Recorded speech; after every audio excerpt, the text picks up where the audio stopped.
let's first dive into an 8 mod corrupted T16 silo map with just a bunch of breaches. We're just trying to get some density in here, maybe throw a couple of rogue exiles in there. Gear on this guy is super scuffed.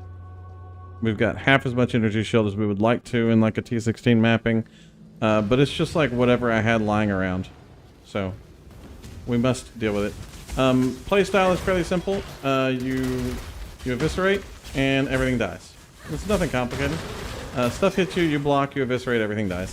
The ignite proliferates out through Barracks Respite. So first off, you have like a multi-screen wide AoE, and then after your multi-screen wide AoE, you have an ignite that proliferates out to ridiculous levels. That little Soul Eater guy is going to die. We'll just leave him back there.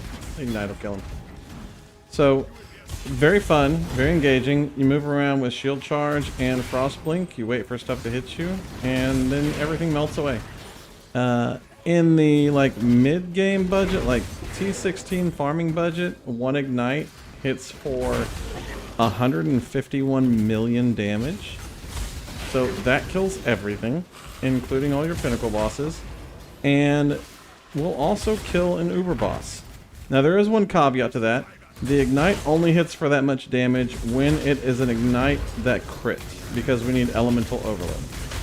And so if we're not critting with elemental overload, it does a little bit less damage than that. But, and one or two of them are going to hit. The fourth retail always crits because of our node on our tree. And so we don't have to worry about never getting a crit. We're going to get one eventually. And it's just a matter of whether you kill the boss on your first retail or your fourth retail. But reasonably speaking, they're probably going to be dead before you get to your fourth retail anyway. Ignite durations are like 6 to 7 seconds, and so the damage is very solid, but you also don't have to rely on a short duration ailment and dot cap, because you can hit 35 million DPS on your dot cap, and then the ignite is going to be doing, you know, 150 to 200 million damage, which is enough to kill just about everything, even if it takes, you know, 2 or 3 seconds to kill it instead of just 1. This guy right here does not want to hit me. He's a little tanky. Oh, that was a red beast. That's why.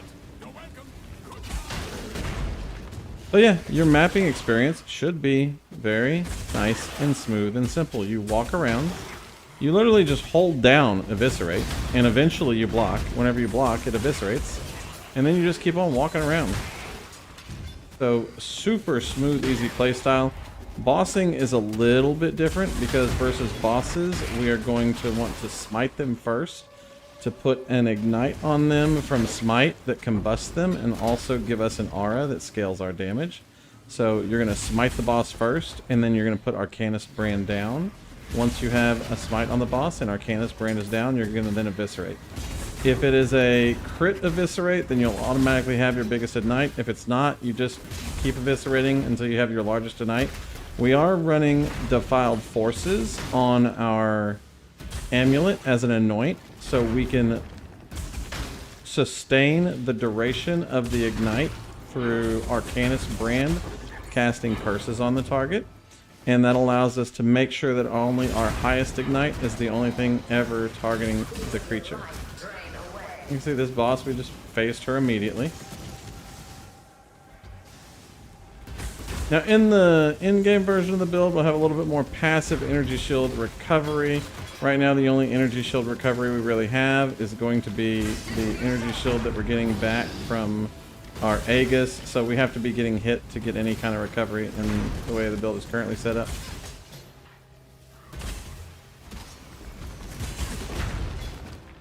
This boss is so fun and engaging. Love doing her. Immune phases are the best thing they ever invented.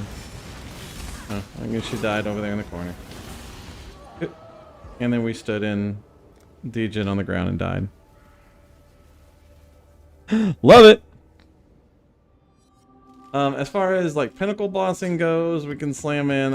I've just got some Polaric invitations. Every pinnacle boss has the same HP. They're all 32 million HP. As you can see, we're using super underleveled skills over here. I don't want to level up that clarity. We'll level up some of these other skills. Again, bosses, you want to keep an Arcanist brand on the boss at all times. You're going to recast that once every 6 seconds if you need to. You're going to smite, and then you're going to retile. Like, this boss really didn't hit that often, so we're just going to kind of sit around and wait to get hit. But she just melts away. And we face tank most boss mechanics. Degens are the only problem right now.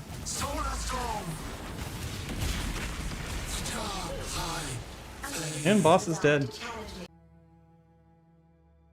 Now for the POB, we have the Eviscerate Ignite Witch set up with kind of an Act 1 through 5 and a 6 through 10 guideline. This is not a full leveling guide. This is just an example of how you can level the character. If you want a more in-depth guide, you can either level her as a KB Wander with my KB Wander guide, or you can level her as Bama with the Bama Necromancer guide, or you can just follow this. This is a combination of Holy Flame Totem and Rolling Magma to get you through Acts 1 through 5. In Act 10, or Act 6 through 10, as soon as you hit second lab, you will switch to Eviscerate Ignite. Then we have a white maps, yellow maps, red maps, and the end game. So what we're going to go over today is your gearing for white maps, yellow maps, red maps, and end game. First things first, we'll look at white maps. The gearing is pretty straightforward. You want a sword with elemental damage on it, and ideally some damage over time multiplier. We want a shield with good stats on it. You just want block, resistances, energy shield. Our helm, we want life, resistances, ES. Our body armor, we want life, resistances, ES. Gloves, we want life, resistances, ES. Boots, we want life, resistances, ES. You can also use crafts for strength and dexterity to hit some of your nodes. You want an amulet that's going to give you some damage over time multiplier, maybe some LE damage resistances. Frenzy charges are craftable as a minimum. Same thing on a ring. We want minimum frenzy charges with life, stats, damage. A Dodri's Damning to give us the additional curse. And then we want a chain belt or crystal belt with life, resistances, maybe some regen on it, stats, things like that. And so the gear for white maps is just generic gear that you can find or craft with a very simple currency.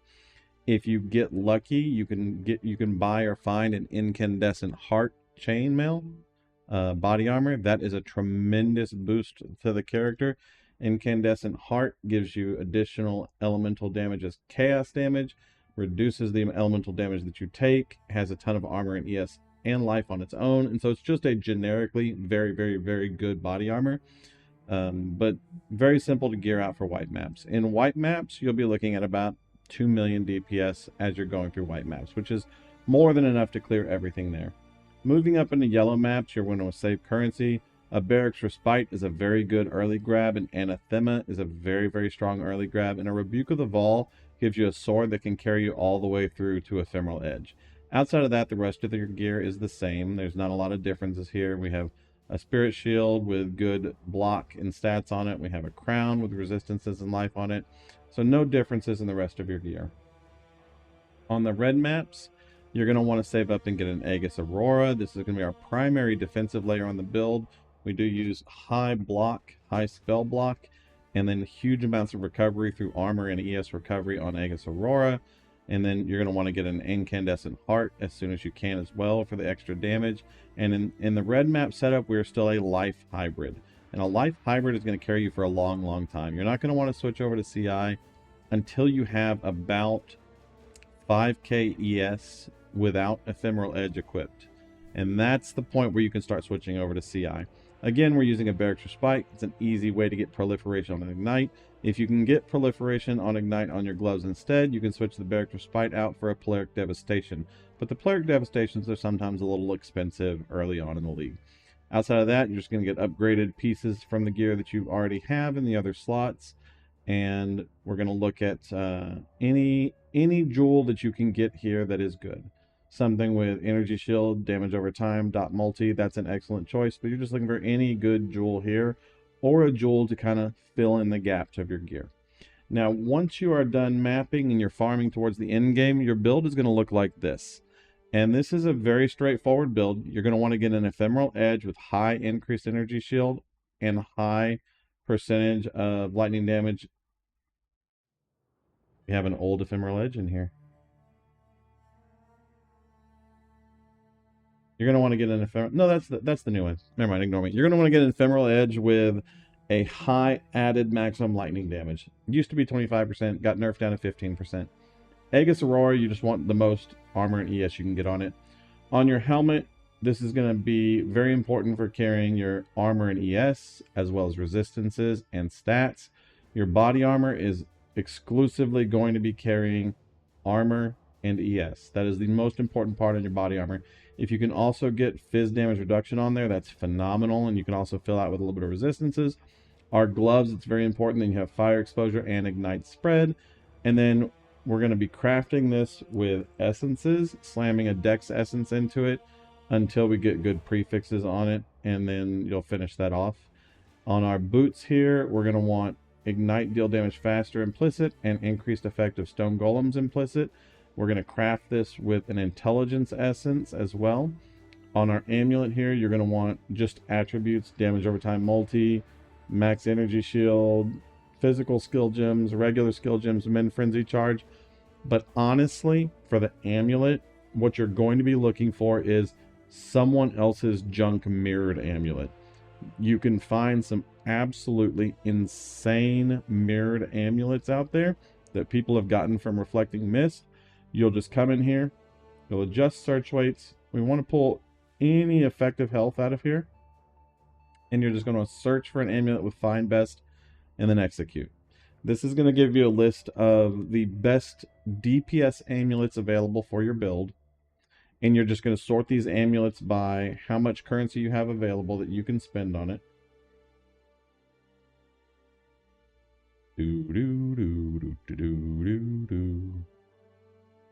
Come on, Chrome.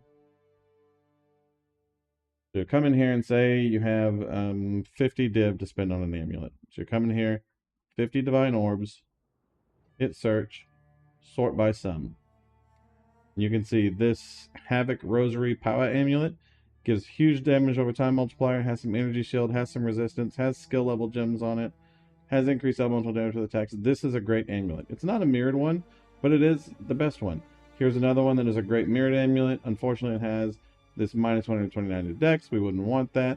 And you just go down the list and you find good amulets that have downsides that you're okay with. Like this minus global critical strike chance does not matter to the build. We use a guaranteed crit on the 4th retal. So it doesn't matter that this has reduced global crit chance on it. And so this one would also be a tremendous amount of damage. And so you'll just go through and look. And obviously these are Dead League items. We can go over here and search any, and you're going to get a lot more matches here. And you'll have a lot more powerful ones up at the top here.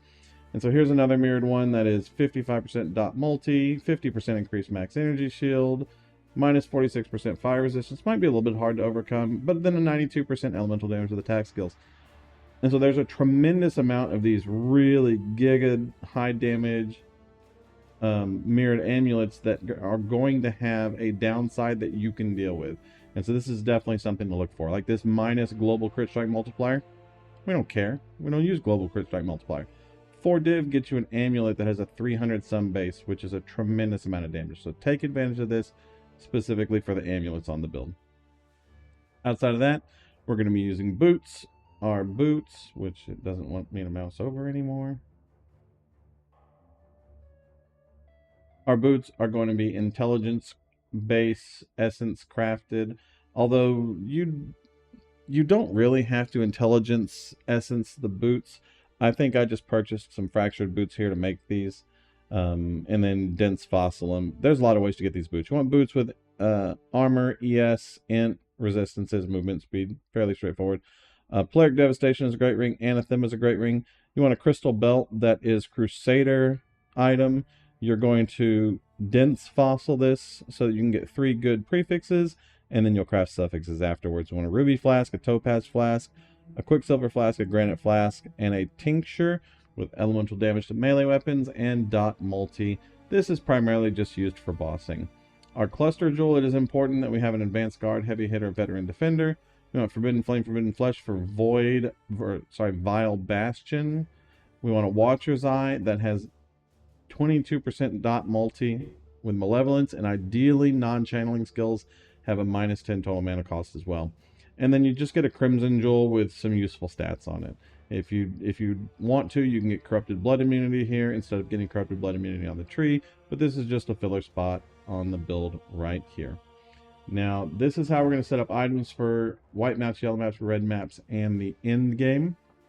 As far as skills go, these are virtually identical. We're going to run Eviscerate with Deadly Ailments, Unbound Ailments, Burning Damage, and Ignite Proliferation for white maps, Tempest Shield, Malevolence, and Wrath for auras, Flammability, Elemental Weakness, Arcanist Brand, and Alchemist Mark for our Arcanist Brand.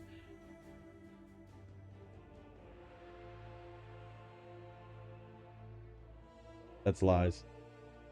We would not be able to run Elemental Weakness. I'm sorry. We just have a Doju's Damning on the white maps build, so you're going to run Flammability and Alchemist Mark on your Arcanist Brand. The Elemental Weakness would not apply because we only have 2 additional curses. Wave of Combustion with Smite, Wave of Conviction with Smite. Wave of Conviction is going to put out your exposure, which is very important. Wave of Conviction will also ignite for the combustion, giving a resistance to fire penalty. And you're going to smite for a lightning aura that has a reasonably good uptime. It's a 4-second duration. So you're smite, wave, and then eviscerate. You're almost always going to get a block inside the time that you're using smite and then wave against a boss. Summon Flame Golem, Lightning Golem, Chaos Golem, and Stone Golem for your golems, and the Shield Charge and Frost Blink for your movement in white maps.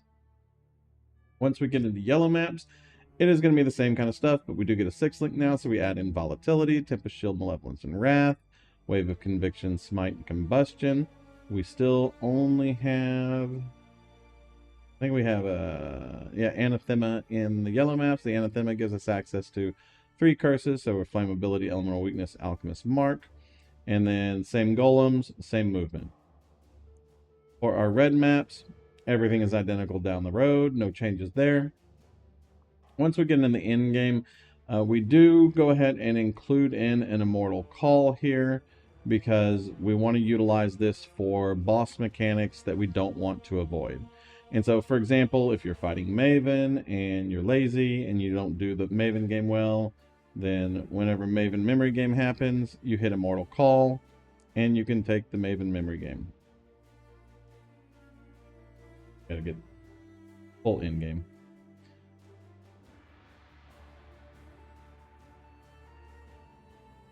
I don't know where we changed that. We're not Maven memory gaming on white maps here. In game. Guardian Pinnacle boss, boss skill, Maven memory game with Immortal Call active. We can take 1.26 memory games, which means that whenever she does her ability, you can just hit Immortal Call, take the hit, and keep killing her. And so Immortal Call is our button that we use to tank boss mechanics that we don't want to avoid or we can't avoid, which is why we do not have it on any sort of an automation. It is just an on-use skill for you. Everything else is the same. Flammability, Elemental Weakness, Alchemist Mark, Tempest Shield. With Combustion, we don't need Wave of Conviction anymore because we are going to rely on exposure from our gloves. We are going to be smiting still, and the smite will apply the Ignite for the Combustion and give us the aura. We're still going to use Shield Charge and Frost Blink for movement. Same golems here, and same auras here. Malevolence, Wrath, and Tempest Shield. And so this is how you're going to gear out the character from your skill perspective. On our passive tree, we have Acts 6 through 10. You're just moving down and taking all of the nodes that are mostly defensive nodes as you go through here. There's more than enough damage in the campaign, so you're primarily picking up defensive nodes. In white maps, you're going to see a big shift over to more damage, especially moving down here for the retail nodes, as well as your Acrimony and your Elemental Overload nodes right here. And so white maps is going to be more heavily on the damage because you're going to start getting a lot more defenses from your gear. Once you move into yellow maps, it'll be the same thing. We're starting to take more defenses because yellow maps get tankier or get burstier as you go through the yellow maps, since you need more defenses.